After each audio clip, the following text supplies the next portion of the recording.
A ver, imagina por un momento la siguiente situación.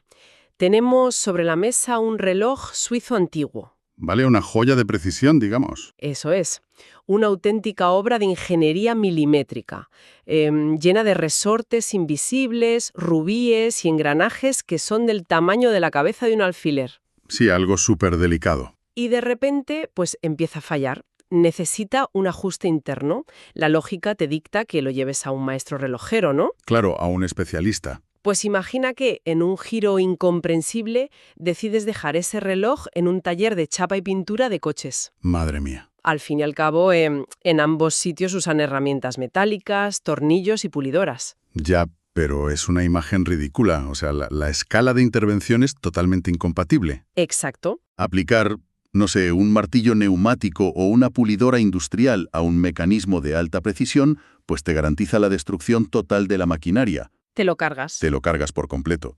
Es que la herramienta equivocada, o incluso la herramienta correcta pero en las manos equivocadas, no te repara el problema, lo aniquila, porque no comprendes el delicadísimo sistema que estás manipulando. Pues aunque cueste creerlo, esa misma dinámica de destrucción está ocurriendo ahora mismo en un ámbito que nos toca literalmente la cara. Fíjate. Hoy vamos a sumergirnos en un análisis a fondo sobre la medicina estética.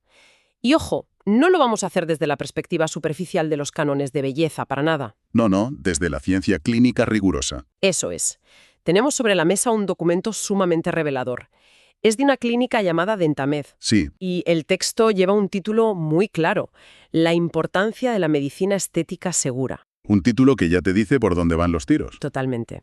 La misión de esta inmersión es desentrañar una frontera que, lamentablemente, pues se está volviendo invisible para el gran público. Sí, una línea muy fina. Vamos a diseccionar por qué intervenciones clínicas serias se están mercantilizando de esta manera. Veremos quiénes están invadiendo este campo sin ninguna preparación anatómica. Es el gran problema, la falta de preparación. Claro. Y cómo la ignorancia de la fisiología humana convierte lo que debería ser una simple búsqueda de mejora estética en, literalmente, una verdadera crisis hospitalaria. Es que el documento de Dentamid, va directo a la yugular del problema. Sí, no se anda con rodeos. Para nada. Establece desde el primer párrafo que este campo ha experimentado un crecimiento explosivo en la última década. Una barbaridad. Y claro, la historia clínica nos demuestra que allí donde surge un crecimiento tan desmesurado y una demanda masiva, pues aparece inmediatamente una intrusión de prácticas que bordean la negligencia. Ya, es casi matemático.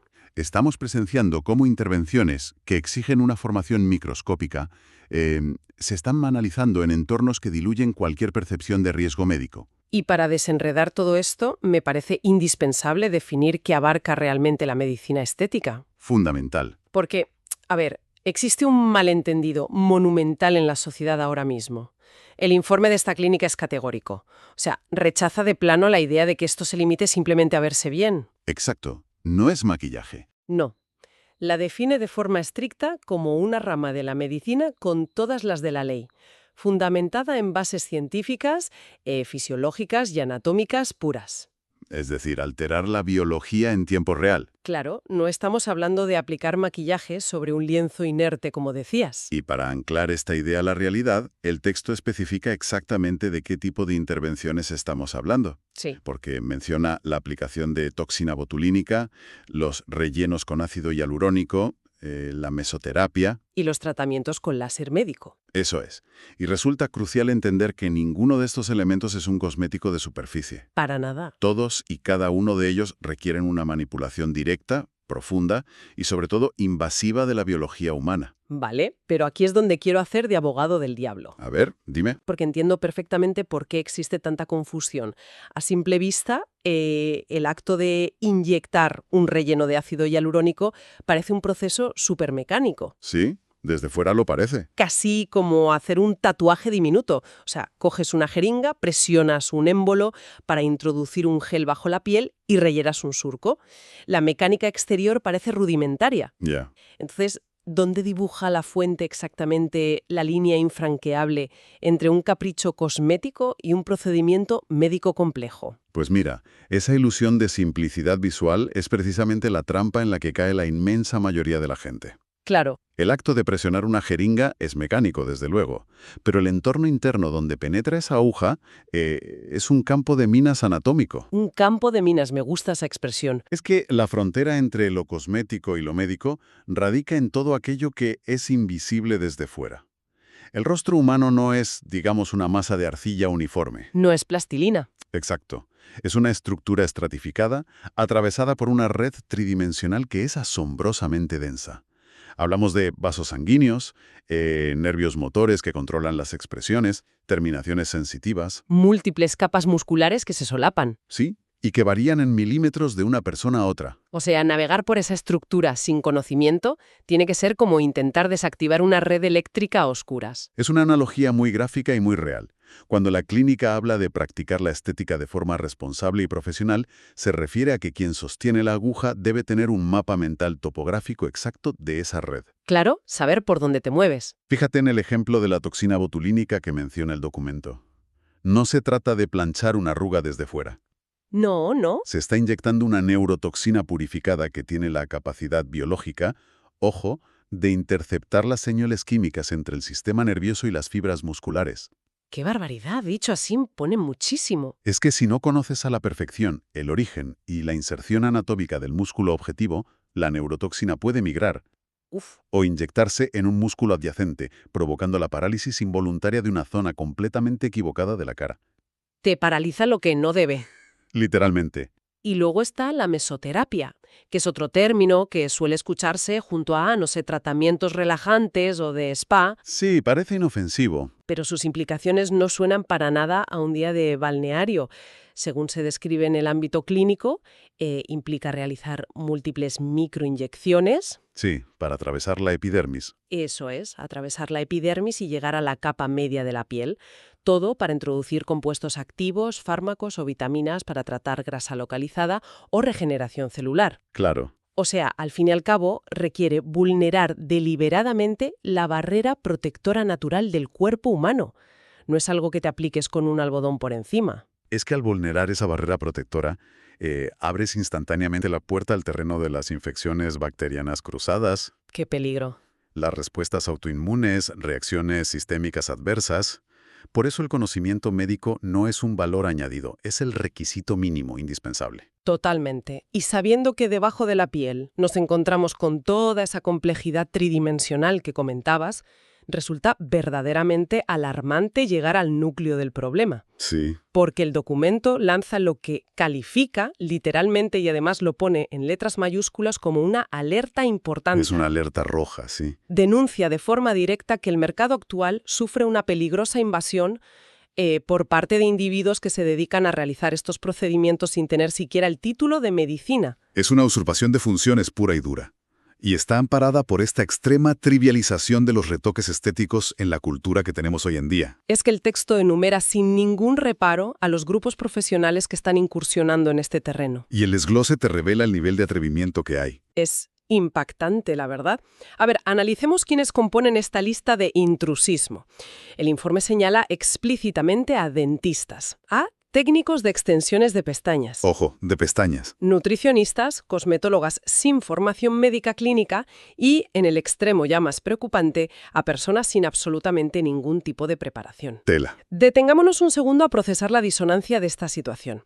Es como asumir que el profesional que está capacitado para calcularte los macronutrientes de una dieta, pues de repente también posee el rigor quirúrgico para intervenir las capas faciales de tu rostro. Es un disparate. Es que, ¿cuál es el razonamiento ilógico que lleva a equiparar pegar fibras sintéticas sobre un párpado con la capacidad de inyectar fármacos neurotóxicos a milímetros del globo ocular? Pues mira, esa desconexión ocurre por lo que podríamos llamar la falacia de la proximidad estética. A ver, explícame eso.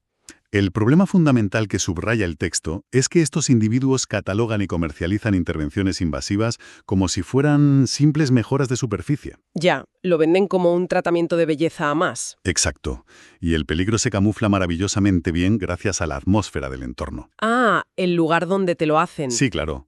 Estos procedimientos a menudo se llevan a cabo en cabinas que simulan spas, tienes iluminación indirecta, música ambiental, batas de algodón. ¿Velas? Sí, velas, el cerebro asocia todos esos estímulos con relajación, no con un riesgo sanitario. Se te olvida por completo que el dispositivo que tiene en la mano esa persona no es un pincel de maquillaje. Es instrumental médico. Es instrumental que está perforando tejidos vivos. Fíjate, eso cambia mucho la perspectiva de por qué se asumen tantos riesgos.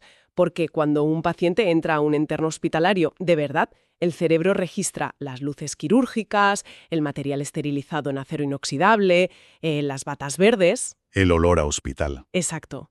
Y eso eleva el estado de alerta y el respeto por la intervención. Sabes a lo que vas. Estás condicionado. Claro.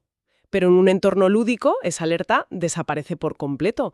Y cuando un procedimiento médico se trata como un mero pasatiempo cosmético, las consecuencias superan con creces el simple disgusto de un mal resultado estético. No hablamos de que te quede una ceja mal. No hablamos de que una ceja quede ligeramente descompensada, no.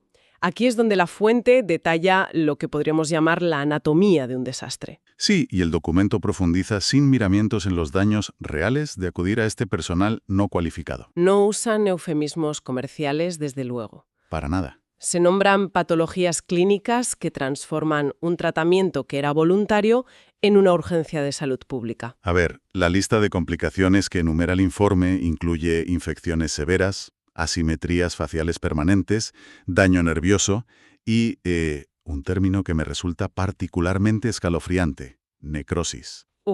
Necrosis. Son palabras mayores. También menciona la obstrucción de vasos sanguíneos y resultados sistémicos irreversibles. Pero, a ver, hay que detenerse a analizar esa palabra, necrosis. Sí, porque significa literalmente la muerte y putrefacción del tejido corporal. Así es. O sea, cambia completamente la narrativa de la medicina estética. ¿Cómo es fisiológicamente posible que un tratamiento que está diseñado para, no sé, dar volumen a unos labios, acabe provocando la muerte celular de tu tejido facial? Pues mira, el mecanismo fisiológico detrás de ese desastre es la temida oclusión vascular. Vale. Para visualizarlo bien, hay que entender que el ácido hialurónico que se inyecta suele ser un gel reticulado, que es increíblemente espeso y viscoso. Ajá. Si el operador carece de ese mapa mental tridimensional de las arterias del que hablábamos antes... ¿El campo de minas? Exacto. Pues existe una probabilidad real de que la punta de la aguja perfore directamente una arteria facial clave. ¡Madre mía! Y si se presiona el émbolo justo en ese momento, el gel espeso entra en el torrente sanguíneo, viajando por la arteria hasta que se atasca en una ramificación más estrecha, creando un tapón impenetrable. O sea, es decir, funciona exactamente como un coágulo masivo, pero inducido artificialmente. Ese es exactamente el concepto. Y claro, al formarse el tapón, se bloquea al instante el suministro de sangre oxigenada. Claro, la sangre no pasa. Toda la zona del rostro, que dependía de ese flujo arterial, comienza a sufrir isquemia, es decir, asfixia celular. ¿Se ahogan las células? Si ese bloqueo no se disuelve súper rápido, las células colapsan y mueren, y el tejido comienza a palidecer, luego adquiere un tono violáceo por la falta de oxígeno, y finalmente, pues, se necrosa, volviéndose negro. ¡Qué horror! El resultado son cicatrices profundas e incurables, la pérdida de porciones de piel o cartílago, y en el escenario más catastrófico de todos, si el gel retrógrado alcanza la arteria oftálmica, te provoca ceguera irreversible en cuestión de segundos. Ceguera irreversible por una inyección estética. De verdad que es un dato demoledor. Me deja de piedra. Es la realidad clínica. Informe conecta todos estos desastres con el desconocimiento absoluto de 3 pilares que son innegociables. La anatomía, que acaba de quedar clarísima con el ejemplo de las arterias. ¿Sí? La farmacología, para comprender la densidad y reacción del producto. Y el pilar definitivo, que es el manejo de complicaciones. Ese es el clave. Porque, a ver, es lógico pensar que debido a las variaciones anatómicas naturales de cada ser humano, incluso un médico altamente experimentado puede pinchar un vaso sanguíneo por accidente, ¿verdad? Por supuesto, la medicina nunca ofrece un riesgo cero. Eso es así. Claro. Pero la diferencia abismal que plantea la fuente se encuentra en la capacidad de respuesta ante la crisis. El cómo reaccionas. Exacto. El profesional no cualificado no reconoce los signos tempranos de ese compromiso vascular. Ve la piel pálida, asume que es la acción de la anestesia y despide al paciente. Lo manda a su casa. Y cuando el daño ya es visible al día siguiente, es demasiado tarde. Ya está necrosado. Por el contrario, un médico capacitado te detecta la oclusión en el acto y cuenta con el protocolo farmacológico de emergencia, como la inyección inmediata de hialuronidasa. Hialuronidasa. Sí, es una enzima capaz de disolver el ácido hialurónico en tiempo récord. O sea, para destruir el tapón y restaurar el flujo vital de sangre. Vale, o sea, tener las herramientas clínicas y farmacológicas para revertir la catástrofe marca la frontera definitiva entre recuperarte o quedarte desfigurado de por vida. Básicamente, sí. Para demostrar este estándar de seguridad clínico, el documento de Dentamed no se queda solo en la advertencia teórica. No, dan ejemplos. Utiliza las credenciales de su propio equipo médico a modo de ejemplo estructural. Presentan a la doctora Leslie Solorio Loperena y te digo que el desglose de su perfil no es un simple ejercicio de promoción, es una hoja de ruta sobre qué buscar en un profesional. Totalmente. El texto establece que es médico cirujano con capacitación de posgrado en medicina estética, tratamientos láser y, un detalle muy, muy específico, colposcopia. Vale, párate ahí. Dime. Precisamente ese detalle de la colposcopia resulta sumamente llamativo al leer un informe sobre estética facial. Llama la atención, ¿sí? Para quienes nos escuchan y no estén familiarizados, la colposcopia es un procedimiento ginecológico que requiere el uso de un microscopio especializado para examinar el cuello uterino, buscando patologías tisulares y lesiones precancerosas. Exactamente. Incorporar esta disciplina en el perfil a mí me refuerza un mensaje muy claro sobre el tipo de enfoque clínico de la clínica. Pero, ¿qué nos aporta exactamente esta formación cruzada? Pues mira, aporta una perspectiva basada en la patología grave y en el manejo de tejidos delicados. Destacar la colposcopia te evidencia que el profesional posee años de experiencia operando con mucosas que están altamente vascularizadas, Claro. diagnosticando a nivel celular y manejando tecnología de aumento en entornos donde hay un riesgo médico sustancial. O sea que sabe lo que hace bajo presión. Demuestra que su comprensión de la fisiología no proviene de haber observado un maniquí en un taller de fin de semana, sino de la práctica quirúrgica real. Práctica real. Es un profesional que está entrenado para reaccionar ante sangrados, reacciones adversas y traumas en los tejidos. Y es esa mentalidad de cirujano la que te garantiza el famoso manejo del que hablábamos. El manejo de complicaciones. Porque si se te desencadena un shock anafiláctico impredecible debido a una alergia al compuesto de la toxina botulínica, ¿Qué puede pasar? el paciente no necesita a alguien que sepa de proporciones áureas de belleza. Necesita un médico que sepa administrar adrenalina, asegurar las vías respiratorias y estabilizar parámetros vitales que caen en picado. Tal cual. La estética, tal como la describe el documento, requiere unos cimientos que estén forjados en el rigor hospitalario más estricto. Y son unos cimientos que se vuelven aún más críticos cuando analizas el instrumental tecnológico avanzado que emplean estos médicos en su día a día. Exactamente. Una vez establecida la figura innegociable del médico, la fuente realiza un desglose de los tratamientos específicos de Dentamed para probar que las herramientas clínicas exigen un respeto absoluto. Sí, hacen un repaso muy completo. Ya hemos cubierto la naturaleza invasiva de la toxina botulínica para intervenir la contracción muscular, del ácido hialurónico para restaurar volúmenes y de la mesoterapia para hidratar a nivel celular. Sí. Pero el texto dedica un foco de atención especial al láser médico, definiéndolo no como un tratamiento cosmético, sino como una herramienta clínica de alta potencia. Es que el láser es, con toda probabilidad, el dispositivo médico más incomprendido y subestimado por el gran público. Totalmente. A pesar de su inmensa capacidad transformadora, ¿eh? Yo creo que la trivialización nace de la propia palabra láser. Sí, la hemos vaciado de significado. Estamos tan acostumbrados a interactuar con ella en situaciones cotidianas que ha perdido su connotación de peligro. O sea, se usa en punteros para hacer presentaciones en la oficina. O el escáner del súper. Exacto. En la luz roja del escáner de la caja de un supermercado. Parece una luz inofensiva. Pero no lo es. Sin embargo, el informe es tajante al advertir que el láser médico se emplea para realizar rejuvenecimientos profundos, para erradicar cicatrices de acné y para tensar la estructura de la piel. Cosas muy serias. ¿Qué mecanismos físicos convierten a esta luz en algo tan agresivo que únicamente un médico certificado debería acercarlo a un rostro humano? Pues mira, la clave reside en la física cuántica de esa emisión de luz. Suena complicado. Un poco. La luz del escáner del supermercado simplemente rebota contra una superficie, pero la energía de un láser médico no rebota. Es energía electromagnética de una longitud de onda específica, que está concentrada y diseñada para atravesar las capas protectoras de la piel sin dañarlas, buscando un objetivo biológico concreto. Vale, ¿cómo qué objetivo? Pues puede ser la melanina de una mancha solar, la hemoglobina de un capilar roto o el agua contenida en las células. Y cuando la luz encuentra su objetivo, se convierte en calor extremo en una fracción de milisegundo, Uf. vaporizando o destruyendo esa estructura objetivo. Este principio se conoce como fototermólisis selectiva. Vale, o sea, en términos prácticos, es un haz de luz diseñado expresamente para quemar y destruir con precisión celular. Así es. Al crear esas microlesiones térmicas internas y controladas, el láser obliga al cuerpo a iniciar un proceso de cicatrización masiva, produciendo colágeno y elastina nuevos. Por eso rejuvenece. Exacto. Pero el peligro es inmenso. El documento exige que el profesional comprenda 4 factores críticos antes de ni siquiera activar el dispositivo. A ver, ¿cuáles son?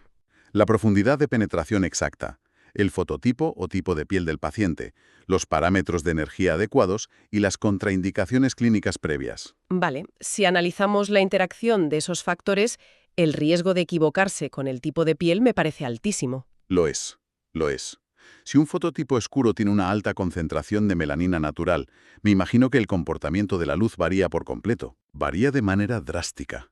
Fíjate, si un operador sin formación médica no calibra los parámetros de energía basándose en la concentración de melanina natural de la piel oscura, ¿Qué pasa? pues que el láser será incapaz de distinguir entre la mancha que se quiere eliminar y la pigmentación natural del paciente. Madre mía. El láser atacará toda la superficie.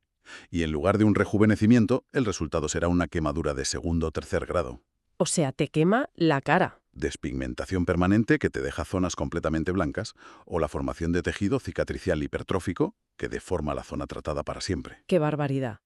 Tratar de utilizar esa potencia sin comprender la física de la luz y la biología del fototipo humano equivale a conducir un vehículo de alta competición sin saber qué hacen los pedales. Es una receta garantizada para el desastre clínico. Totalmente.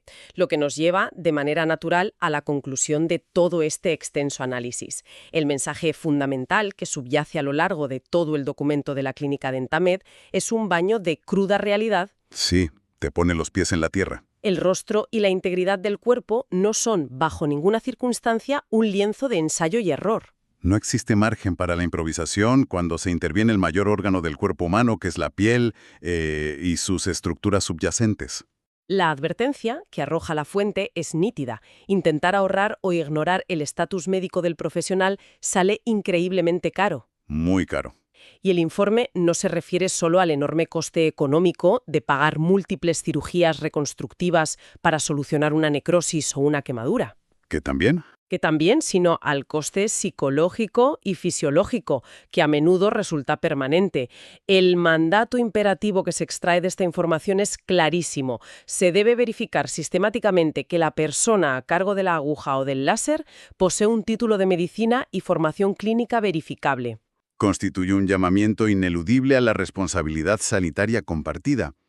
En la clínica resumen esta filosofía bajo el principio rector Dentamed me cuida, posicionando la bioseguridad como el requisito fundacional de cualquier tratamiento. ¿Cómo tiene que ser? Y para facilitar este enfoque seguro y profesional, el documento concluye poniendo a disposición un contacto directo y transparente a través de WhatsApp. Sí, en el número 55 60 55 64 53. Exacto, garantizando el acceso a especialistas médicos que priorizan la salud integral. Terminar ofreciendo vías de acceso directas a profesionales cualificados es un cierre súper práctico y muy necesario tras exponer esta cruda realidad médica. Desde luego, te da una salida segura. Sin embargo, después de asimilar en profundidad la mecánica de las oclusiones vasculares, la asfixia de los tejidos, la fototermólisis selectiva y la obligación absoluta de dominar el manejo de crisis hospitalarias, hay un concepto que me resuena de forma persistente. Es que el cruce entre la tecnología y la biología siempre genera debates complejos a largo plazo.